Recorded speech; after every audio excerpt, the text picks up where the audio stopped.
We're now able to navigate to the employee create form, either in the context of like trying to add a new employee, like when we hit the button on the top right-hand side of the app, or in the context of trying to show and edit an existing one. And that's what we're really trying to get to whenever we tap on an existing employee. Like I want to show a form where the user can edit the existing employee or just look at their details or whatever else, right? So it kind of makes sense to kick our user over to the employee create form and include this employee along with it.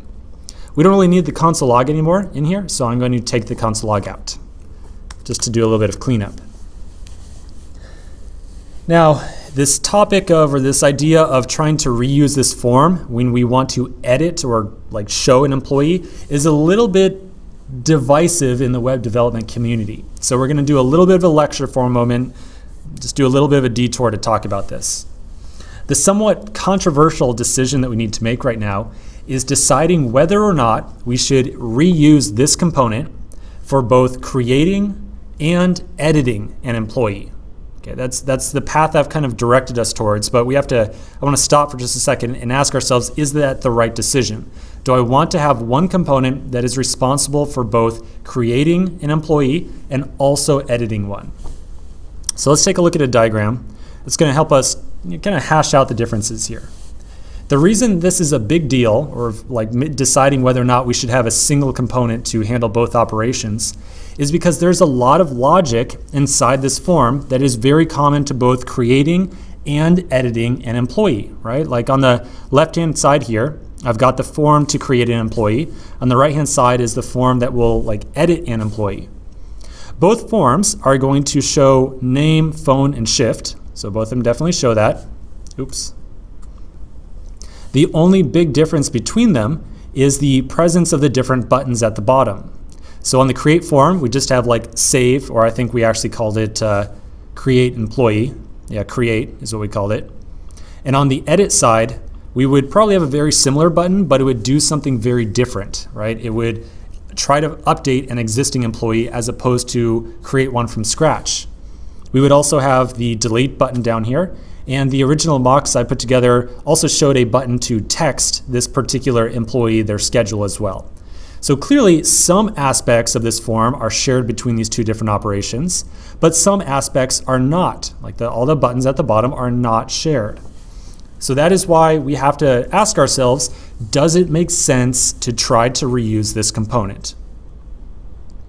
It is kind of a difficult decision because while there are similar components on either side, we would to make this work, we would have to have a lot of conditional logic inside of this component to say, okay, are we in create mode or are we in edit mode? And depending on which one we are, what should we do when someone taps on this button? Or what set of buttons should I show? Or do we need to somehow attempt to pre-fill the inputs on here with the employee that we're trying to edit? So there clearly would be both some benefit in terms of code sharing, but also some cost in increased complexity inside this form. So that's the pros and cons here. That's what you have to weigh. This is not a decision that is limited to just React. This is something that's very common to all types of frameworks. Making the decision whether or not you want to try to reuse the two forms that are the two different modes, creation and editing.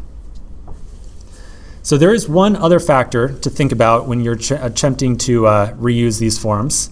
Let's see what it is. I'm going to pull up another diagram here. Here we go. So this is how the employee form is working right now. The user goes to the form gets its values from the reducer, and by default it's empty. The user will then enter some values, so they're going to select a thing, they're going to type something into it, and boom, they're good to go. The user submits the form, and we save the data that was in the reducer, right? Like we do that in the action creator, but we pull the data from the reducer and save it. So now the edit case is a little bit more complicated. In the edit case, whenever the user comes to this screen, they are intending to edit a very certain record. So we should have the values already in each of the inputs on this screen right here. But the value of each inputs is coming from the reducer, not some like arbitrary model that we passed in as a prop to this component, right? We have to somehow pre-populate the state in the form reducer in this case.